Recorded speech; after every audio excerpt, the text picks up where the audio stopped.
So today the nodes of the moon, the north node and the south node of the moon, are going to be moving into a new sign.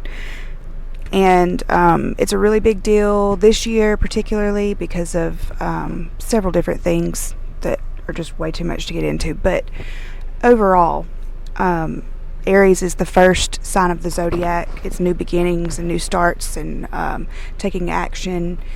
And Libra is the sign of justice and equality and harmony and balance. And so the north node is going to be moving into Aries, while the south node is moving into Libra.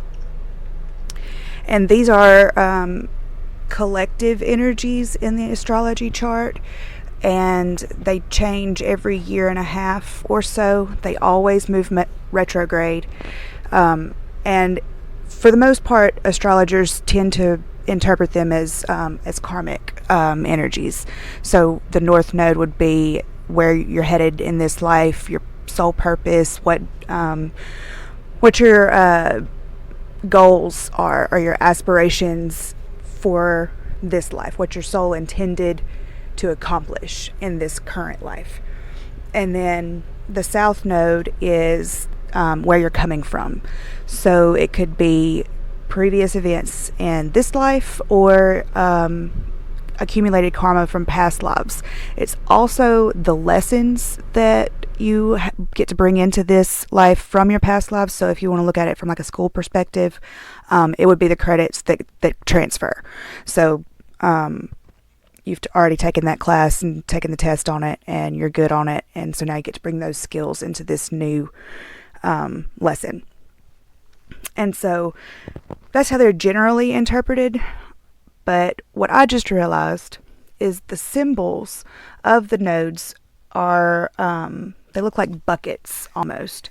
And so if you think of the north node as like a lighthouse or a beacon of light that you're supposed to be following, and the south node as things that you have to let go. Like if there's an abundance of what you used to have, you have to let it go to get what you're going for.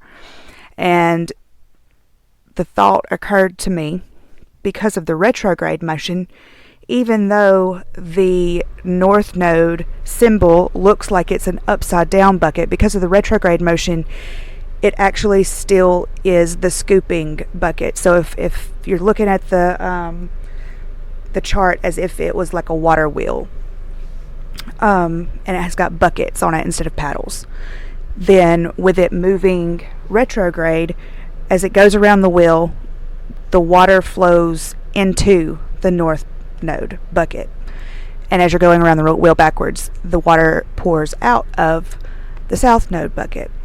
So in order for us to balance those buckets, there has to be an equal amount in each. And so if there's too much in the south node bucket, if there's too much in the dumping bucket, then the scooping bucket is not going to be able to hold all that it is able to hold, or all that it is meant to hold. So I think it's just a really cool analogy or way to look at it, in that there's sometimes too much. There really is sometimes too much of what we're comfortable with. We have to step out of our comfort zone, and in order to do that, we have to let some things go that have been comforting to us within that comfort zone. And that can be, relationships, addictions, an old job that's no longer serving you, an old house that doesn't fit your family anymore, whatever it happens to be. As long as it's something that is keeping you stuck in old patterns, it's something that needs to be eliminated. And so with these nodes moving into Aries and Libra, I think that it's especially significant because of the balance aspect of Libra being in there. And so I know that the last few weeks have been kind of rough on a lot of us. Several of you have reached out to me about just how chaotic everything has been. And I've been working on another recording for the eclipse in October that I hope to be publishing soon, but it's a little bit longer and more involved. But between that eclipse and the eclipse that took place in April, I believe. It was in Aries season anyway. And these nodes shifting right here at the halfway point of the year, it's just, it's a lot. It's a lot of chaotic energy. And I know that you all are feeling it, and I'm feeling it for sure. But it really is a good thing. Just stop holding on so tight to the stuff in your dumping bucket, and just look at all of the amazing, wonderful things that you have planned for yourself to accumulate in the scooping bucket. And Aries is also the sign of yourself. So this is really bringing the focus back to us and making sure that what we're doing in our life is serving us, and not in a selfish way. You should, always be kind and help where you can and be of service to others.